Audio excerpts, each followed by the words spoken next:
wife, we are a inter-community shadi. Like I'm basically Bengali, you know, Ganguly and all. Any Bengalis over here?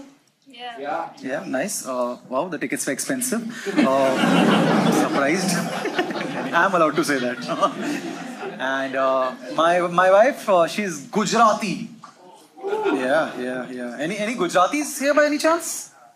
आप कौन ही मानेगा? But you guys are Gujaratis. Oh wow, what's your name, brother? Dhairya. That's as Gujarati as it gets. Dhairya, you Gujarati, right? आप कुछ snacks carry कर रहे हो क्या? हो आपके पास brother?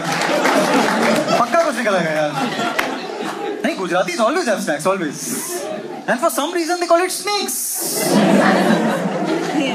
ऐसा लगता है बड़े से सांप आने वाले हैं. नहीं, seriously, there, brother. Recently I was on a flight which had a whole gang of 11 Gujaratis. And total मिला के उनके पास pantry car सारा खाना था यार. 7-8 लोग courses थे. एक अंकल तो अचार ही बांटे जा रहे थे. Like pathway पे air hostess all the time उन्होंने बताया था.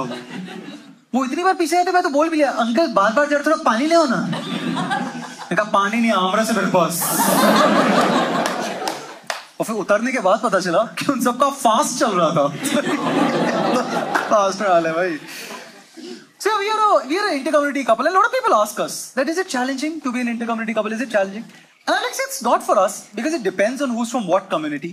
And by that I basically mean who's from a patriarch community and who's from a matriarch community. See, the thing is, I'm Bengali, and Bengali is a matriarch community. तो बचपन से मैं पला पड़ा हूँ सुनते हुए कि आदमी घटिया होते हैं, मर्दों को तो मर ही जाना चाहिए. तुम आए क्यों हो यहाँ पे? And she is Gujarati, which is a patriarch. तो वो बचपन से सुन रहे आदमी क्या स्टड लोग हैं. तो हम दोनों इस शादी में अपना अपना लो सेल्फ कॉन्फिडेंस लेके आए हैं. तो कोई भी लड़ाई होती दोनों को ही लगता है कि मेरी ही गलती होगी. पड़ोसी की लड़ाई होती है हमें लगता है we are at fault. Ukraine Russia us. अब इशूज अगर उल्टा हो जाएगा, that the guy is from a patriarch community and the girl is from a matriarch community, तब दिक्कत हो सकती है. और मुझे तो लगता है मेजर ममता और मोदी की दिक्कत ही यही है.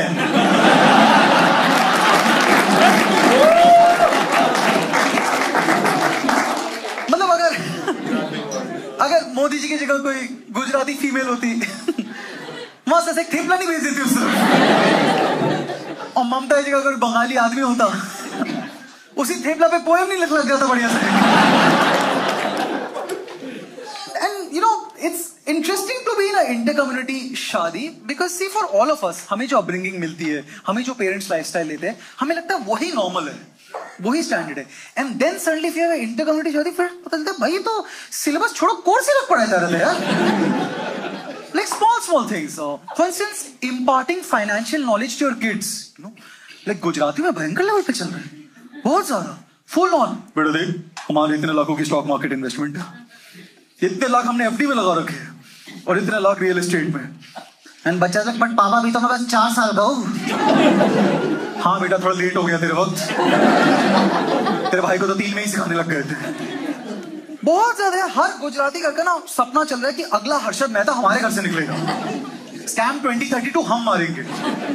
फुल ऑन बच्चा जा रहा है, पापा 10 रुपए दे दो ना, चॉकलेट खरीदने हैं. बेटा एक काम कर, 100 रुपए ले.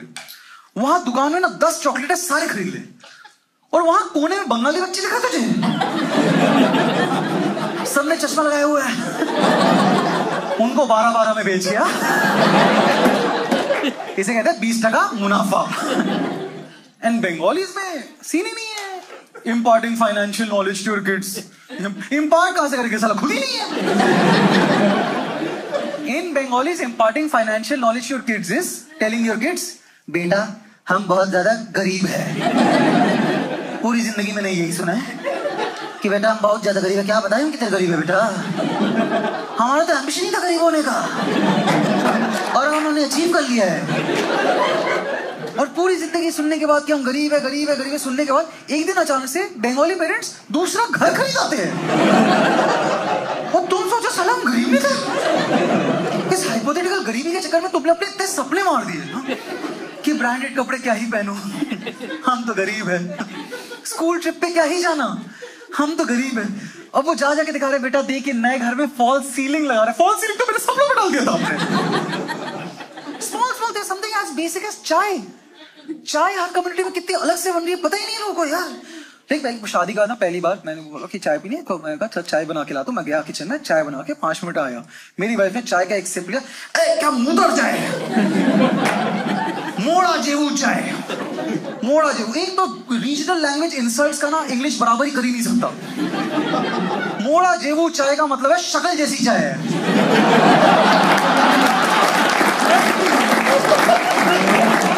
चाय की तो बेइज्जती करी करी, शक्ल की नहीं करती है। रात को बैठ के सोच रहा हूँ चाय कैसे दिखता हुआ है। घड़िया क्या डाला तुमने इस चाय में? चाय है भाई, चाय में क्या डालेंगे? चाय में पानी डाली, चाय की पत्ती डाली, थोड़ी अदरक डाल दी, होगी चाय, दूध डाली होगी। क्या तुमने तो कुछ चाय में डाला ही नहीं है? कहा फिर तू बना दे चाय। वो गई अंदर किचन में, 50 मिनट बाद बाहर आई। तूने इस चाय में क्या डाला है? उसने कहा मैंने पहले सौंफ और लेमन ग्रास को पानी के साथ उबाला है, फिर मैंने एक अदरक और उसके बाद कार्डमम का एक पेस्ट बनाया है, एंड में मैंने थोड़ी दालचीनी डाली है और उसके बाद तुलसी ऐड किया है। मैंने कहा फिर तड़का भी डाल देती, सब्जी बन गई है। भाई गुजराती खाने का मेन इंग्रेडिएंट होता है मेहनत। खाना बनाते बनाते किसी के सपने मरने पड़ेंगे तभी खाने में स्वाद आएगा। Similarly, after marriage, I realized that we Bengalis have a major problem that we are all bunch of hoarders. Hoarder मालूम है ना कौन होता है? गेम ऑफ थ्रोन्स वाली बात नहीं कर रहा मैं, घर में बैठ के होड़ा नहीं कर रहा हूँ। होर्डिंग बेसिकली चीजें जमाना, इकट्ठा करना, कुछ फेंकना नहीं। और कुछ तो हम बंगालियों का, बंगाल फेमिनिन्स का साइकोलॉजिकल इंपैक्ट रहा है कि हम सारा कुछ फेंक नहीं सकते यार। बिस्लेरी के बोतल आ जाओ, जोमैटो के डब्बे हाँ जी रख लेंगे। एक्सपायरी डेट वाली दवाइयां, 80 नशे तो अभी होंगे। किताब तो हम फेंक ही नहीं सकते, टैगोर खुद आके चप्पल मार देगा हमें। हर बंगाली घर का सपना होता है कि इवेंचुअली हमें म्यूजियम बन जाना है। सिवाय पैसों के आपको सब कुछ मिल जाएगा हमारे घर में। इतनी चीजें ना हमारे घर में पड़ रहे हैं। Like have you seen those overloaded tempos जिसमें सामान इतना सारा होता है? Every Bengali house is the home equivalent of that. फट रहा है। अगर कोई चोर हमारे घर में आ जाए ना, उसके घुटने चल जाएंगे। आधा घंटे घूमने के बाद खुद बोलते हैं रेजिडेंशियल सोसाइटी को गोडाउन का है। आप कोई कबर्ड खोलो, आपको अलग अलग एरा की चीजें मिल जाती है। कबर्ड खोलो, अंदर floppy disk, fax machine, audio cassette, walkman. अरे वो जी आपने similarly in Gujarati households also there is a major obsession जिसके बारे में पूरी दुनिया को ना पता नहीं है। एक मेजर ऑब्सेशन है कपड़े धोने का। बहुत ऑब्सेशन है कपड़े धोने। हर दिन सुबह ना उन्हें वॉशिंग मशीन की आवाज चाहिए यार। आप किसी महंगे से महंगे रिजॉर्ट चले जाओ, अगर बाहर बालकनी में कच्चे सूख रहे हैं, पक्की बात है वहां पे गुजराती रह रहे हैं। मुझे तो लग रहा है किसी दिन आंटीला से नीता भाभी खुद दिखेगी ऐसे। नहीं चादर नहीं, अनंत का रुमाल है ये।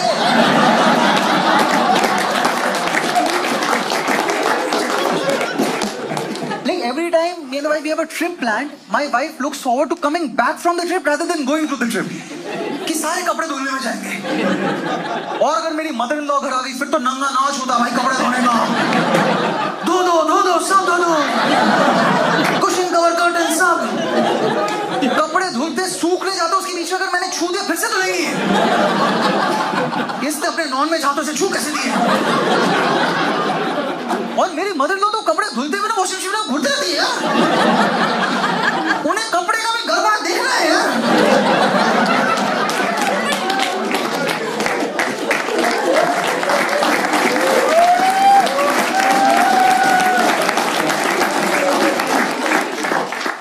एक ही चीज है common across the Bengali upbringing and the Gujarati upbringing is that parents, Bengali parents Gujarati parents दोनों ही हमें कभी बच्चों को कॉम्प्लीमेंट नहीं करते।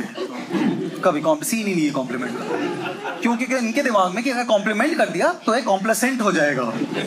कर ही नहीं सकते, वो हो सकता है। And in fact it's a very middle class parent thing, you know, across all middle class. Compliment यहाँ पे रिच पंजाबी पेरेंट्स आ गई, वाह बेटा खुश कर देता, 75 मार्क्स, वाह।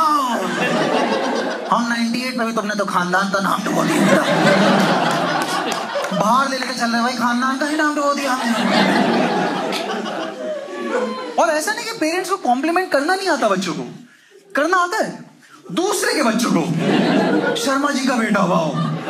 अपने बच्चों को कॉम्प्लीमेंट भी करते हैं तो स्ट्रेटेजिकली करते हैं कि बड़े वाले के सामने छोटे को कॉम्प्लीमेंट करेंगे, छोटे वाले के सामने बड़ों को कॉम्प्लीमेंट करेंगे, और फिर 15 साल बाद में बोलेंगे इन भाइयों में बनती क्यों नहीं है।